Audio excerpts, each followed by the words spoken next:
السلام علیکم ورحمۃ اللہ وبرکاتہ۔ یہ شاہ اسماعیل شہید رحمۃ اللہ علیہ کی قبر ہے جو 1193 میں مظفر گڑھ کے شہر میں پیدا ہوئے۔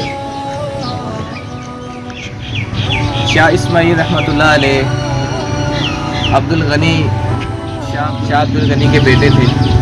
ڈاکومنٹری پہ بعد میں بات کر لو۔ یہ قبر بالا کوٹ کے مین بازار سے 2 کلومیٹر کے فاصلے پر یہاں پہ موجود ہے۔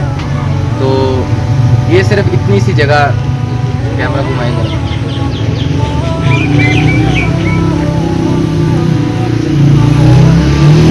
یہاں سے 1.5 کلومیٹر کے دور فاصلے پر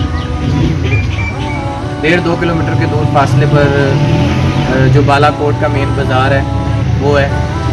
تو شاہ اسماعیل شاہ عبد الغنی کے اکلوتے بیٹے تھے اور شاہ ولی اللہ محدث دہلوی کے پوتے تھے، اور شاہ عبد القادر محمد شاہ کے بھتیجے تھے۔ پاک و ہند کی وسیع زمین میں علم و فضل، واعظ، ارشاد اور تدریس اور خدمت اسلامیہ کا بھرپور، اور ایسی بلند نسبتیں شاید کسی کے حصے میں آئی ہوں جن سے شاہ اسماعیل مشرف ہوئے۔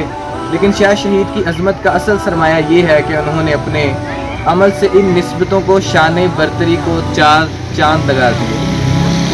سید احمد شہید بریلوی سے صبیت کے بعد زندگی احیاء دین اور رد بدعت، آخرکار 5 ماہ عملاً جہاد فی سبیل اللہ میں حصہ لے کر اپنے امیر سید احمد شہید کے ہمراہ 1831 کی جو جنگ میں کفار سے لڑتے ہوئے شہید ہوئے۔